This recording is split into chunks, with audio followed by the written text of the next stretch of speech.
3 മാസം ഗർഭിണിയായിരിക്കെ അപ്രതീക്ഷിതമായൊരു വീഴ്ചയിൽ അബോധാവസ്ഥയിലായി പോയ ബെർട്ടിന എന്ന് പറയുന്ന ഒരു ലേഡിയെക്കുറിച്ച് ഈ അടുത്ത് നമ്മൾ പത്രത്തിൽ വായിച്ചു.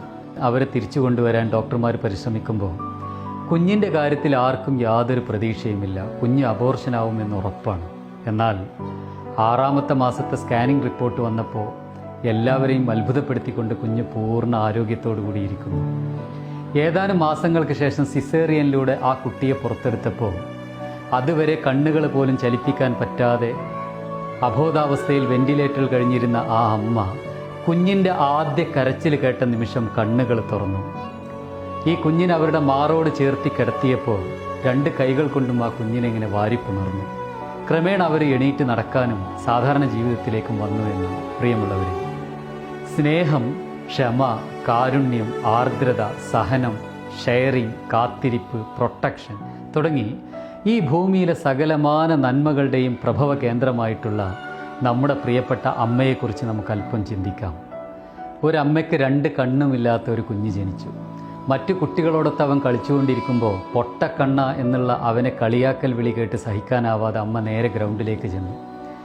പിറ്റേ ദിവസം രാവിലെ കണ്ണിൻ്റെ ഡോക്ടറെ പോയി കണ്ട് ഈ അമ്മ പറയുന്നുണ്ട്, ഡോക്ടറെ, എൻ്റെ 2 കണ്ണെടുത്തോട്ടോ, എൻ്റെ കുട്ടിക്ക് എത്രയും പെട്ടെന്ന് കാഴ്ചശേഷി തിരിച്ചു കിട്ടണം.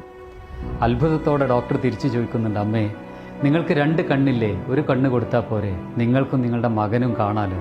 അതല്ല ഡോക്ടറെ, എനിക്ക് വയസ്സായില്ലേ, എൻ്റെ കാലശേഷം എൻ്റെ കുഞ്ഞിനെ ഒറ്റക്കണ്ണ എന്ന് വിളിച്ചാൽ ആരാണ് എൻ്റെ കുട്ടിയെ സഹായിക്കാനുണ്ടാവുക? ഇനിയുള്ള കാലം ഞാൻ അവൻ്റെ കണ്ണിൻ്റെ വെളിച്ചത്തിൽ ജീവിച്ചോളാം. ഇതാണ് നമ്മുടെ പ്രിയപ്പെട്ട അമ്മ.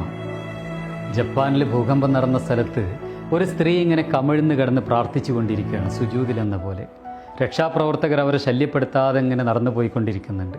ഒരാൾക്കൊരു സംശയം, എന്തേ ഇത്ര നേരമായിട്ടും ഈ അമ്മ പ്രാർത്ഥന അവസാനിപ്പിക്കാത്തത്? അദ്ദേഹം പതുക്കെ ഇങ്ങനെ പോയിട്ട് ഇങ്ങനെ തട്ടി വിളിച്ചു നോക്കുമ്പോൾ അനക്കമില്ല.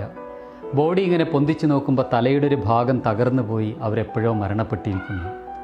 ഡെഡ് ബോഡി അവിടെ ഇങ്ങനെ വെക്കുന്നതിനിടയിൽ അദ്ദേഹത്തിന് വീണ്ടും ഒരു സംശയം, എന്തേ അമ്മ കൈകൾ ഇങ്ങനെ മാറോട് ചേർത്തി പിടിച്ചിട്ടുണ്ടല്ലോ.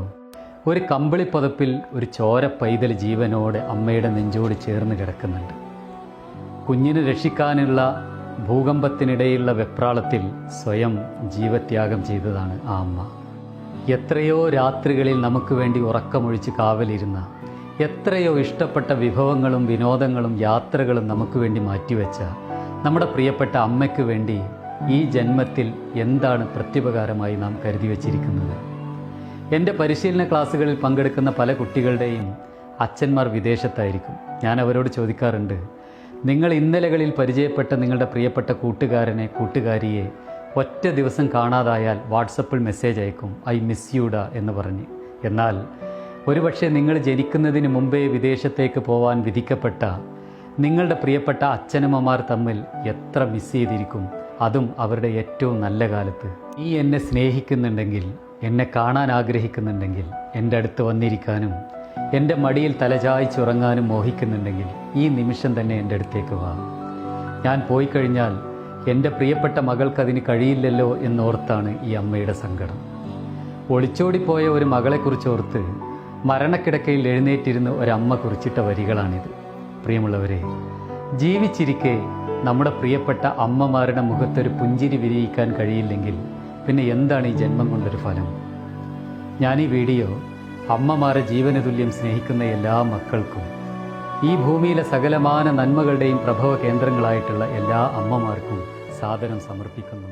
Thank you very much.